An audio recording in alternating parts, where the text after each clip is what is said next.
What's up, guys? So, hey, I had a great talk with Coach Robb, the man, the myth, the legend. He was at Loretta and witnessed firsthand the heat exhaustion on the kids, the craziness around Loretta's, the high prices, and all the different things that went along with it. And we also got into a big discussion about where do these guys go from here? Drew Adams doesn't have a ride for next year or doesn't have a pro contract. Where does he go? What does he do? Is he going to be forced to stay amateur another year because of mismanagement from Kawasaki? Anyway, we delve into all that and a whole bunch more. So here's Coach Robb and myself. But remember, guys, thank the sponsors, Coach Robb, of course, Epic Garage Designs, Precision Transport, and Ride Strapped. Thanks, guys. Let's get into this. You need people like me so you can point your fucking fingers and say, that's the bad guy. All right, so Coach Robb, you're back after being at the ranch. How are you doing, my man? Good morning, buddy. Thanks so much for squeezing us in. I hope the sound's okay. We're still here in Tennessee. I had a couple closed door meetings yesterday, so we fly back. We just got notification that our flight's been delayed, so we'll be getting home around midnight tonight. You know how that is. Oh, geez, stuck out there in that heat, huh? So it was a wild one at Loretta's, and I was really concerned with these kids and heat stroke. And you know a lot more about that than me. And I've gone off about how they keep the vests on them, and I love the vests, Coach. I think they're awesome. The bibs, I think they're very cool. I still have mine from when I competed. It's something that you want to hang on to. But if you're getting to the point where it's so hot, you're cutting motos, why the hell would they keep those things on, Coach?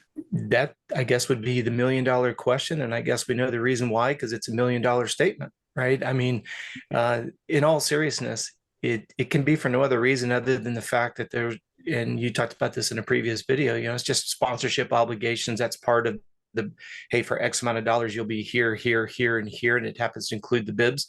I think we'll see probably a material change next year if I was a gambling guy, based on the threats that I'm hearing from families about the fact that the kids were exposed to these types of conditions versus it being just an optional. And I don't think many of the parents would have warned them, knowing, that it is limiting that airflow and restriction. So don't be surprised if you see that material next year become a little bit more ventilated after this year. It's pretty vocal. So I didn't see this year's actual bib. I assumed it was ventilated. It doesn't breathe? Well, I would be lying to you if I went over to one and actually looked at, it's kind of like a vented jersey versus a non-vented jersey. I would imagine that it's got to be material that does breathe, but we're going to argue the idea probably should be ventilated even better than it is now. And mother of invention is necessity, right? So if you get enough complaints, people going to the hospital and parents feeling as if it could have been avoided. And that, of course, gets into a really finite line as to who's responsible for why an athlete overheats. But I don't think anybody would argue, if you take any of our motocross racers and I were to have them dress up our triathletes, can you imagine our top pros at Ironman Hawaii with the helmet, gloves, jersey, pants?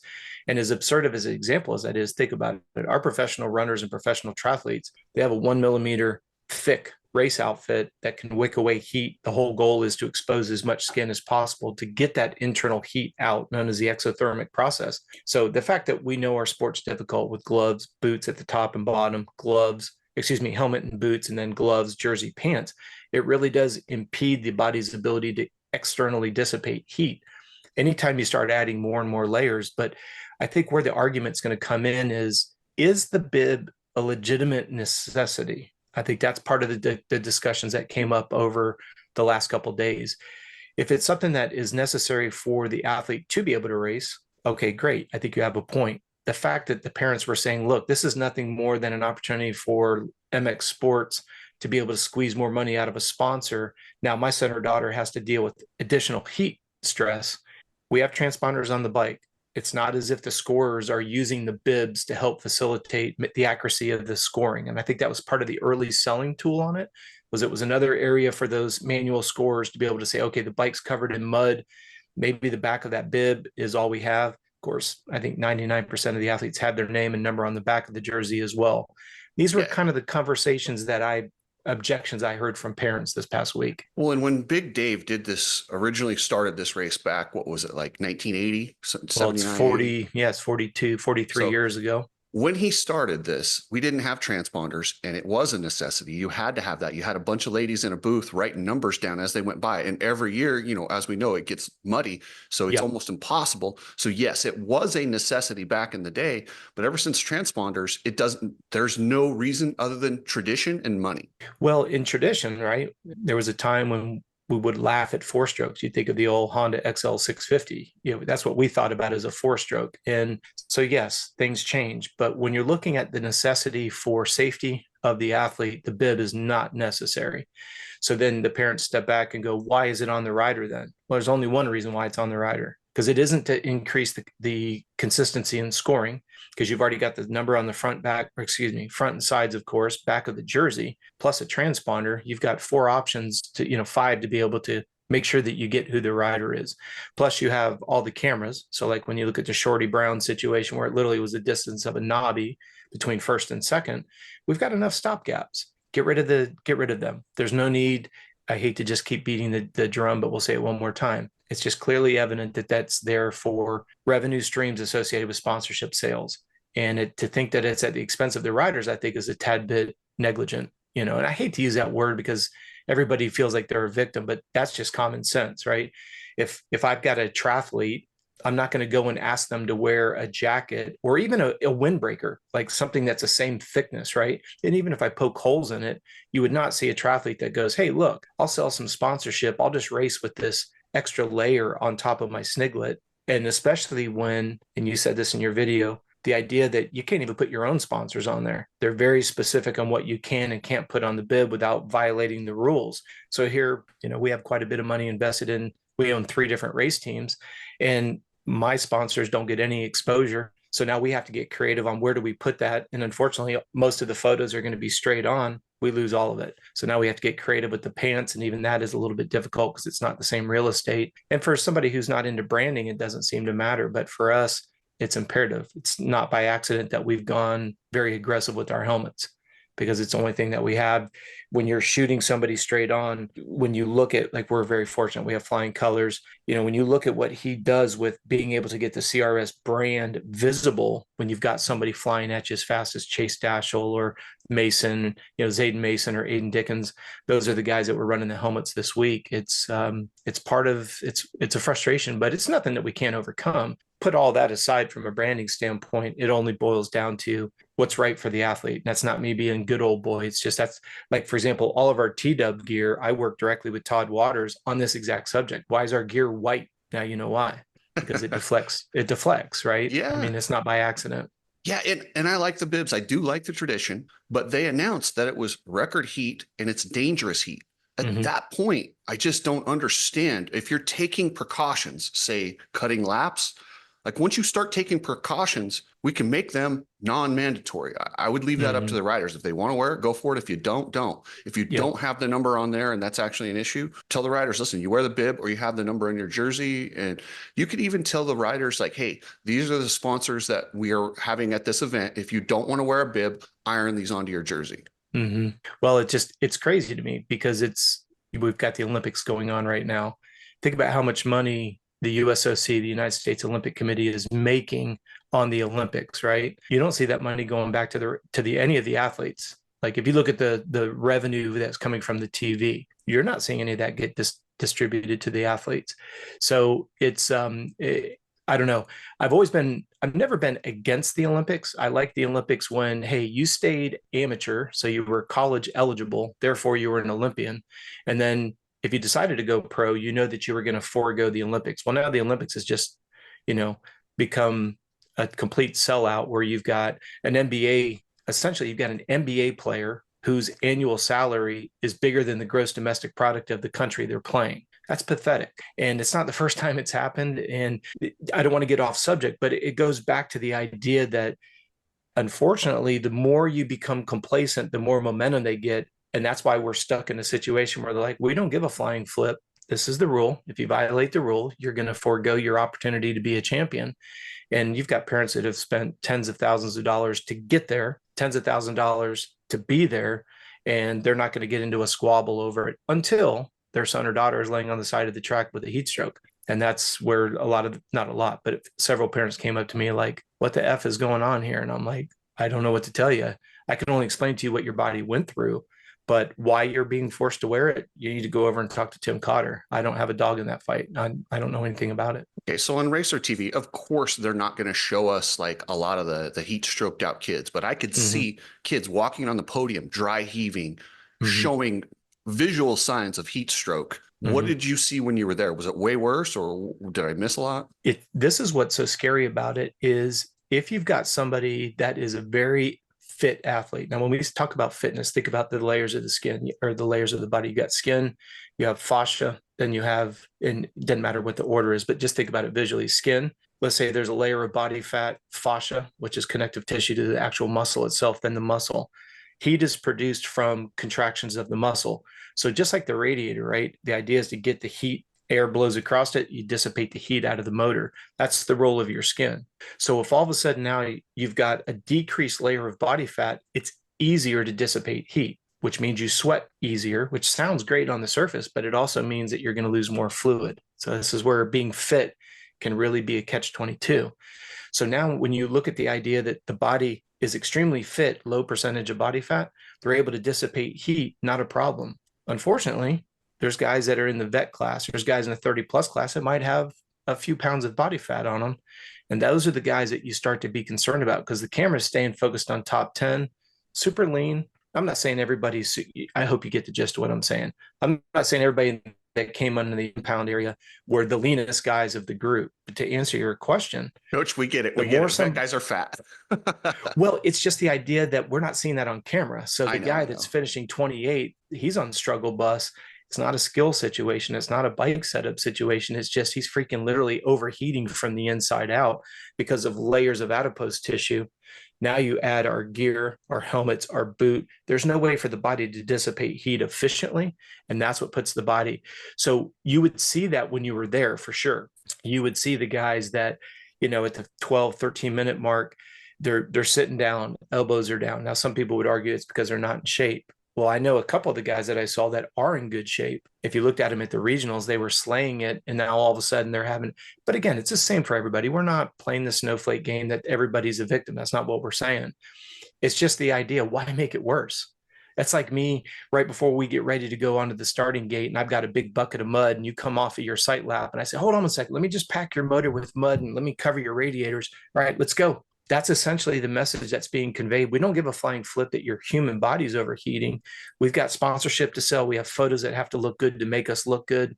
We have a message that we have an image we need to uphold at the expense of who and what. We don't care. We have an image that we have to uphold. And that's where the danger starts to come in.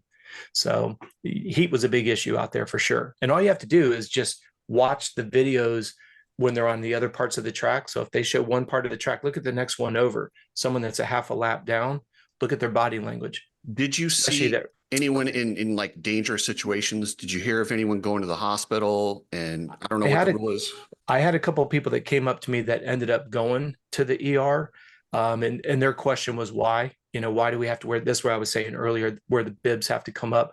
I don't know these individuals. I don't work with them. You were kind enough to post the meet and greets, and we had people that had come over and just ask questions. And it wasn't just about the heat. Obviously, if somebody had gone to the hospital with that, I don't know them from Adam. I wouldn't know how to get in touch with them. All I could tell them was what I know and why their body did what they did. Because they're parents, which I love. They're like, well, what could we have done differently to keep it from happening?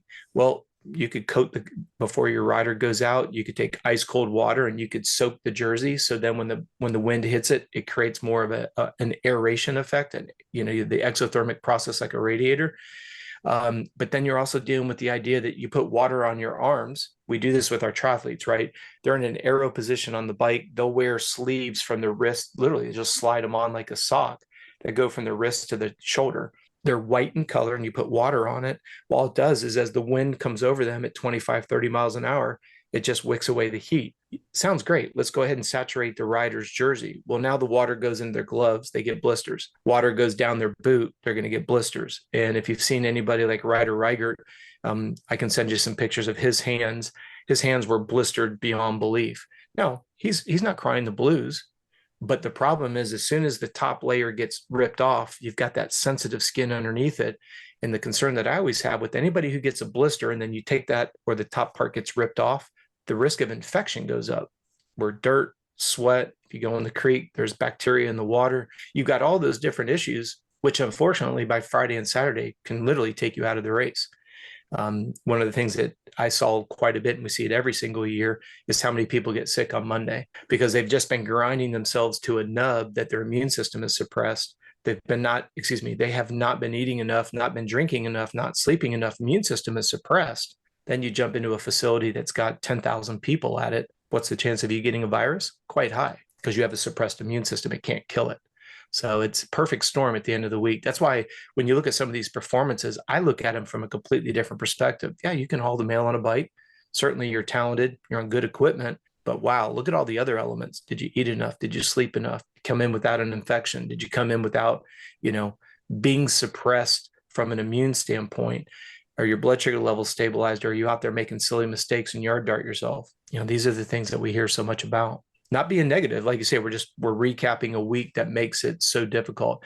But this week of racing, in my opinion, is no different than when you go to spring nationals. Anytime you're racing for 5 days, it's brutal. Or Drew Adams. Drew went to Canada, raced the national, flew in, and then, this dude's on the bike 7 straight days. That's gnarly. Speaking of Drew Adams, have you heard, a lot of the amateurs get signed at Loretta's, and that's kind of the carrot they throw out there. And that's changing as we see these other amateur events. But did you hear of any big signings of amateur kids? No. In fact, the thing that's interesting to me is some of the big guys that we saw, I'm hearing they don't even have contracts for next year. So, you stop and you think about like the team, let's think about Pro Circuit, where there's no room for Pro Circuit.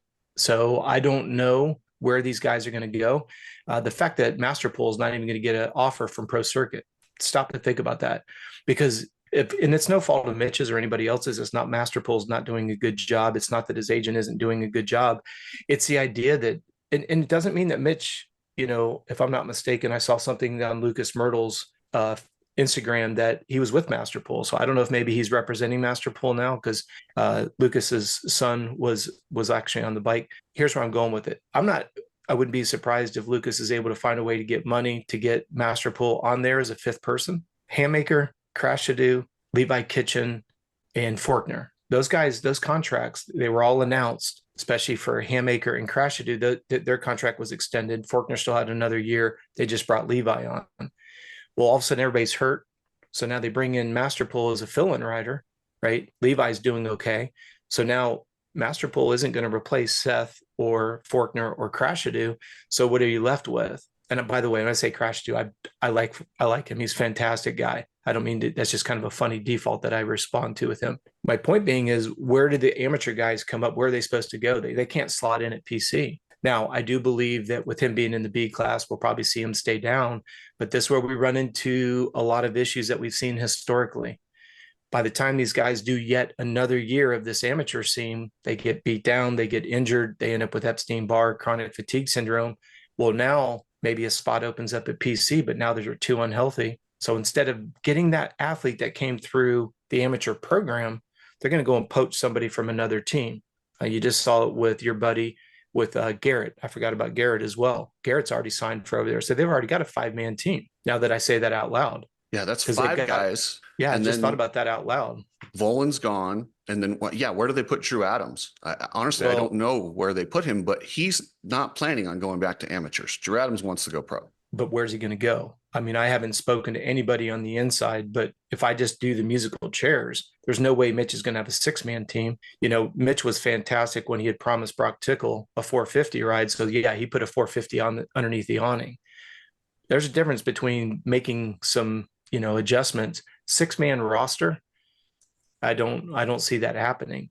So again, I haven't spoken to his agent. I haven't even spoken to him. I don't know him personally.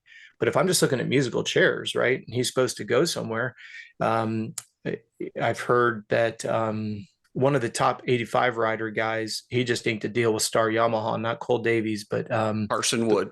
Carson Wood is signed with Star Yamaha. I heard that signing had taken place. So you start looking at that. All right, so now you got 2 guys, because you got Cole Davey and Carson over there at Star. So there's no place for him to go over. We already know that the Star 250 Pro program, very, very deep field, right? As much as we joke about them being a dozen riders over there, those are already filled up. I haven't heard where Volan's going, if anywhere. So it's like, this is what makes our sport so fascinating to me. You get pushed out of the amateur ranks and actually go and lose money. I mean, just face it, these guys, these guys, Team Green, KTM, all these guys, they've had some 5-figure weeks this week. They did really, really well for themselves. And now they're going to either get pushed into going into the privateer ranks, or they're going to have to pay to play on somebody's program, because there's no spot on Honda. There's no spot at Star. There's no spot at Cowie. There's no spot at KTM.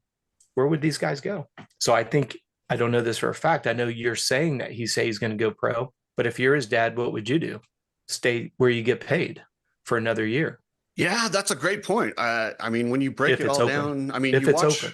you watch the way he rides and you think he should be pro, but you're right. Why would you go and pay to race when you can stay amateur and still make money another year? Mhm. And it seems like a no-win situation though if he stays amateur. He's already won everything there is to win. If you don't go up and you risk getting beat, your value, and then it's a tough situation. Speaking of cost, I'll go ahead. No, I was just going to say, if you look at that upward momentum, right? Back in the early 2000s, I was working with one of the Team Green riders, and he could make 5 figures in 1 week. And he essentially, him and his dad decided to go pro, and he actually lost money by going pro. Now, is that contingency money? Because they're not paying guys like they used to. No. This is going back, 15 years. This was laps led bonus, whole shot bonus, championship win bonuses. I mean, you're talking $50,000 to $60,000 in a week. So, and then to walk away from that. Now, again, if the team isn't going to resign you, then you kind of have no choice. You need to go the pro route. This is where I love somebody like a Lucas Myrtle, right? Jimmy Buttons of the world that know what they're doing. All right. Hey, if I'm playing the math right here, in 3 years, you should be at the top. We should already have some kind of an exit plan out of amateurs into the pro. Well, now let's stay on the thread of pro circuit. Mitch has to go kind of where his guarantees are at. He's got a lot of time and money spent with Forkner. He knows what he's going to get if he's healthy. You can't say shit about Forkner. He's a bad mofo on a bike. So a lot of guys are like, oh, why keep re-signing him? Because when he's on, he's on.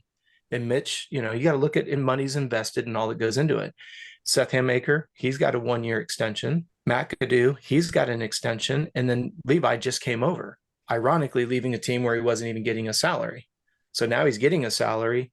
People are like, why would he leave Star? Because he likes to get paid, right? And Mitch paid him. Now, all these teams do the same thing. You'll get a 1-year salary, and it's nominal. But if you win, you do very, very well. And then there's some performance re-ups. But then, unfortunately, if you don't do well, then that next year they'll retain you, but it's going to be performance-based only. Well, performance-based, at least you have a chance. If you are out there doing it yourself, you have very little to no chance. Now, put all of this into the big soup bowl and let's stir it up. Amateurs coming out on fire, no place to go. Teams trying to find riders that can stay healthy. They've got to try to get them inked in. They get them inked, And so now you look at Mitch. He could essentially have a size of a team as big as Star. If you just look at what's coming up, what's available, i.e. Masterpool is there. You look at all these guys that are here. What do we do with them? Coach, the answer, it's literally right in front of us, and they're not doing it. You got guys like Matt Bell, HBI. Mm-hmm. You've got, the Yamaha over at Bar X. You turn these teams into your feeder team. You put Drew Adams on HBI, and then as soon as somebody gets hurt, you move him over to the team. But you give him similar stuff, and you pay HBI a significant amount of money, not near what you'd have to pay a single rider. I think he was asking for like $100,000 or $200,000, and he's putting in $500 to $700 of his own money. And you turn that team into a legit feeder series where you have guys ready to go. I don't understand why they don't do that. Instead, they wait until they're out scrambling for a rider, then overpay and give what they could have given to HBI, they give to some guy from another team to come over. It's crazy. Let me add one extra layer to the craziness, because this was posed to me this past week and I really didn't have an answer for it. I've not sat down with Mitch Payton and looked at his race budget, right? But think about all the R&D dollars. Yes, he gets Cowie support and he gets parts allowances and all that goes with it. But what happens when that parts allowance is consumed, right? And if you know anybody that's on a Cowie, we know that there's this situations with the valves. They're a little bit soft. They have a tendency to grenade. You can't just do a few upgrades. You've got to do 5 or 6 to, support the whole system. Nothing new for anybody. But if the amateurs are having a hard time keeping the Cowies together, what is Mitch doing when he's pushing those to the nth degree? So he's probably using his parts allowance up very, very quickly.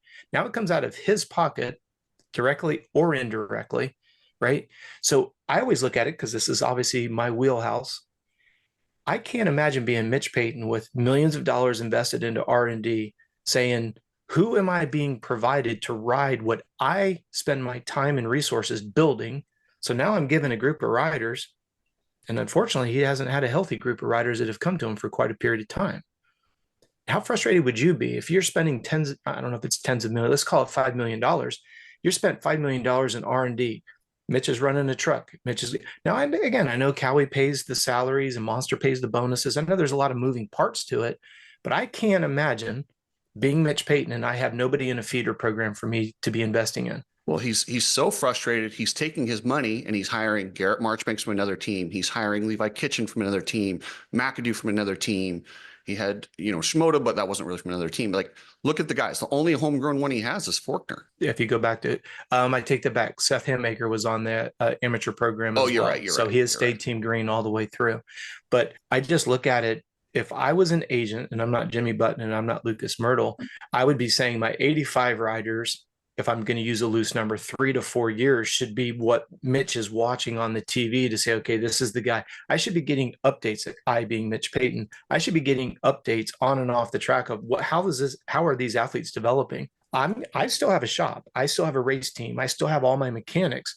What are you feeding me? Now, I would think that this conversation's got to be with Cowie corporate all the way down to Cowie amateur and everywhere in between. If I'm Ryan Holiday, here's what I would do.